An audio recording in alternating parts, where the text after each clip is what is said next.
Hello friends, मी आज बनवली आहे अख्खा मसूरची रेसिपी। चला तर मग आपण बघूयात।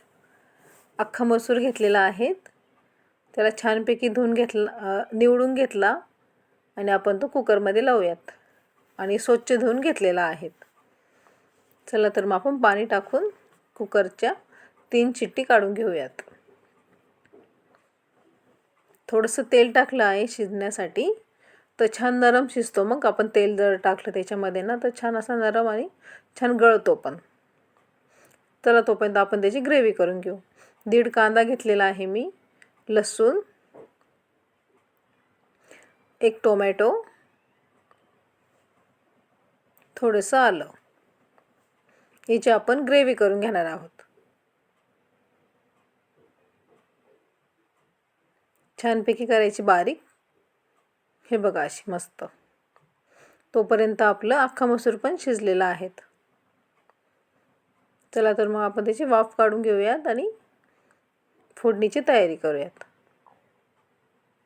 हे बघा किती छान झालेला आहे।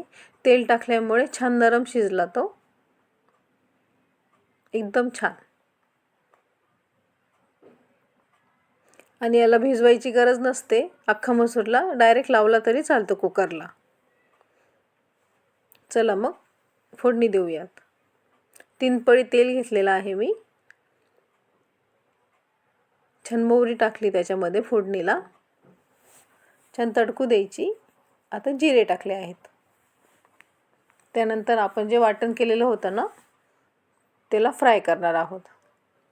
थोडंसं मी टाकलं आहे वाटण, थोडंसं फ्राय होऊ द्यायचं आणि त्यानंतर आपले मसाले टाकायचे।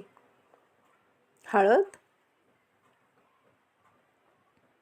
लाल तिखट, घरी बनवलेलं तिखट आहे, 1.5 चमचे तिखट घेतलेला आहे। त्यानंतर घरचा काळा मसाला, छान फ्राय होऊ द्यायचं त्याला आणि उरलेला आपला मसाला परत टाकून द्यायचा त्याच्यामध्ये, वाटण मसाल्यामध्ये टाकून द्यायची। आता छानपैकी आपण त्याच्यात टाकलं आहे धने पावडर, हिंग, कढीपत्ता, चवीनुसार मीठ। हे बघा किती छान फ्राय झाला आहे, साईडने तेल सुटलं आहे, तर समजायचं आपला मसाला रेडी आहे। आता आपण अख्खा मसूर जो शिजवलेला आहे ते आपण त्याच्यात टाकून घेणार आहे। हे बघा छानपैकी टाकलेला आहे। मस्त असं दाबून दाबून त्याला हलवायचा, फ्राय करायचा, म्हणजे तो छान लागतो। आपण पाणी घेतलेलं आहे, थोडं पाणी, थंडच पाणी आहे, ते आपण टाकून घेतलं आहे।